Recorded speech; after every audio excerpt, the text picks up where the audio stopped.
I'm Emma from English, and this week I've pulled together 5 tips on how to sound more professional in English. If you're surrounded by English speakers at work, or if you're planning on getting a job at a company where you have to speak English most of the time, then this lesson is going to be perfect for you.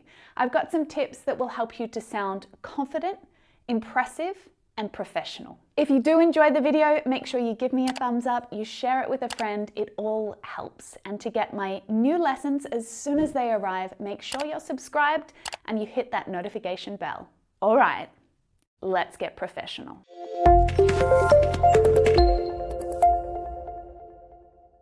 Working at a company where the language, the culture, and even the mannerisms are different to your native language must be really hard, even quite intimidating at times. At work, you want to show your colleagues that you're capable of doing a really good job, right? Well, the way that you communicate is a huge part of being effective and productive at work. So today, we'll practice communicating your message in a clear, professional, and polite way. My first tip today is to slow down. If you speak English reasonably well, you may think that talking fast makes you sound smarter and more confident in your English. It's probably what lots of YouTube English teachers have been saying to you. Speak quickly, link words together, sound like a native speaker. However, at work, it's a little different. It actually makes it much more difficult to understand someone if they're speaking quickly. It's harder to follow along with what they're saying. And in a professional context, this is absolutely not ideal, is it?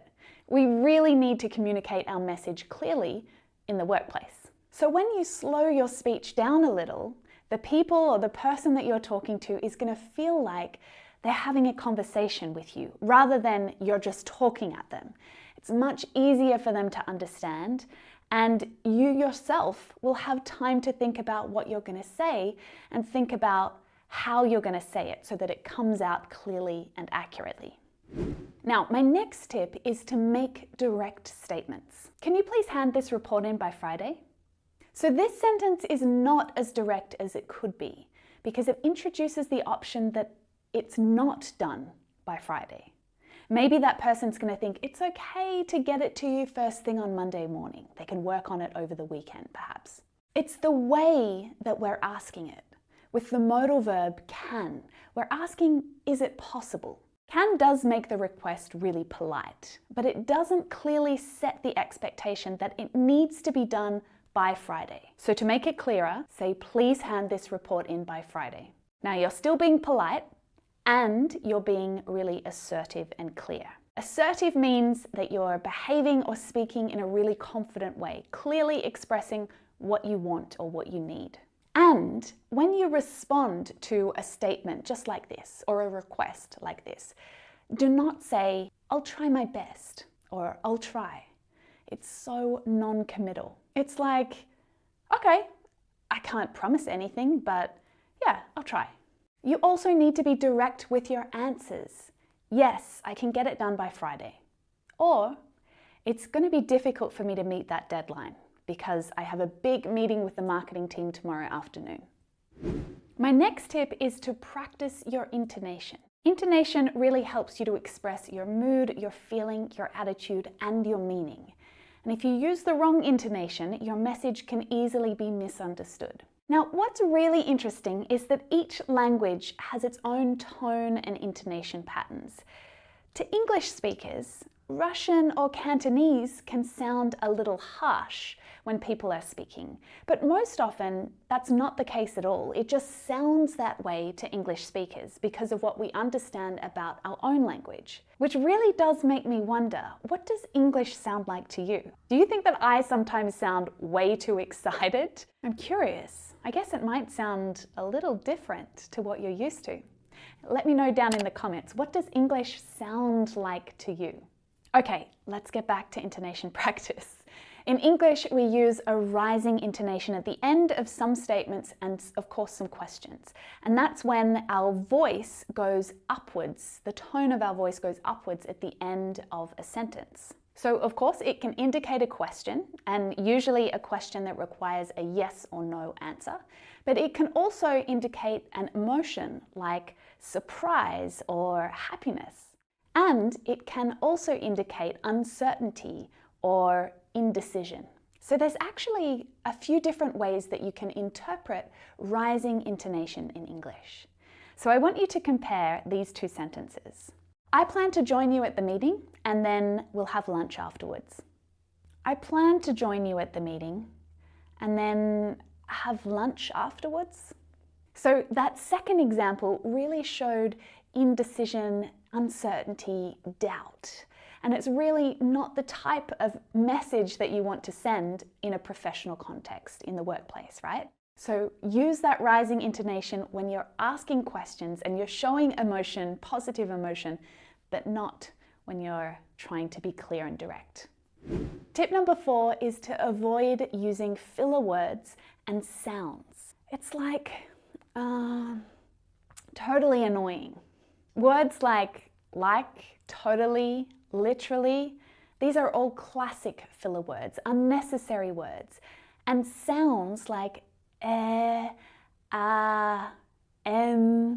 all of these are used to buy time as you're thinking of the right word or the right idea that you want to express. When you use these words or these sounds at work, it can be really unprofessional. It can seem quite distracting. It may seem like you don't really know what you're talking about, or perhaps it might even feel a little too informal, especially if you're speaking to people who you respect, who are higher up in the company than you, or perhaps when you're presenting to a group of people. So what I really want to make clear here is that pause is okay. Instead of using these filler words and these sounds, pause and silence is okay between ideas. Now, I know that so many of you feel like it's a really bad thing to pause, like you shouldn't be thinking about what you have to say next. You should just instantly know it. And that's what happens with native speakers as well. Of course, it's not. And at work, we're often facing challenges or really difficult situations that require us to consider different options and to discuss solutions. Well, that pause allows you to really consider, and it shows that you're considering your options and coming up with solutions that are well thought through. That pause helps you to sound more professional.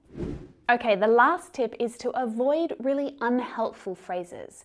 A really common phrase at work, especially when you have to explain yourself, is I thought or I assumed. You might use it when you've done something wrong and you want to try and explain what happened.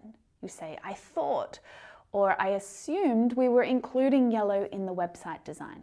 This sounds like you weren't sure about something, and instead of asking the question to make sure you understood clearly, you just went ahead with it anyway. A better way to explain yourself is to say, my understanding was. Now, this reframes the problem as a simple misunderstanding, and your colleague or your manager will probably respond more positively to that kind of thing. My understanding was that we would use yellow as a bold color for this design.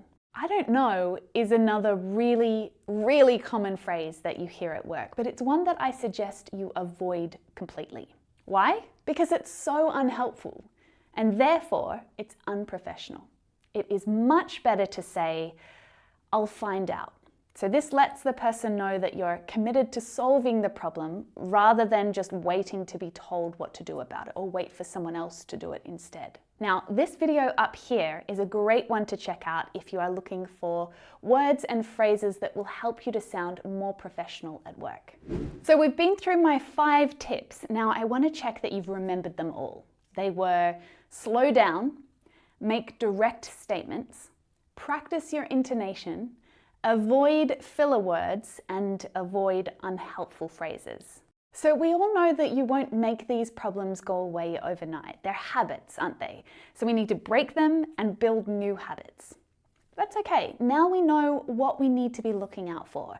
You can put a note on your wall or next to your desk at work to help remind yourself about all of these different things that you need to keep in mind to keep improving your communication at work. Here's a video that will help you to learn about some of the things you should never say at work. And as for next week's video, you're absolutely going to love it. I can't wait to share it with you. Hit that subscribe button and join me again next week. Bye for now.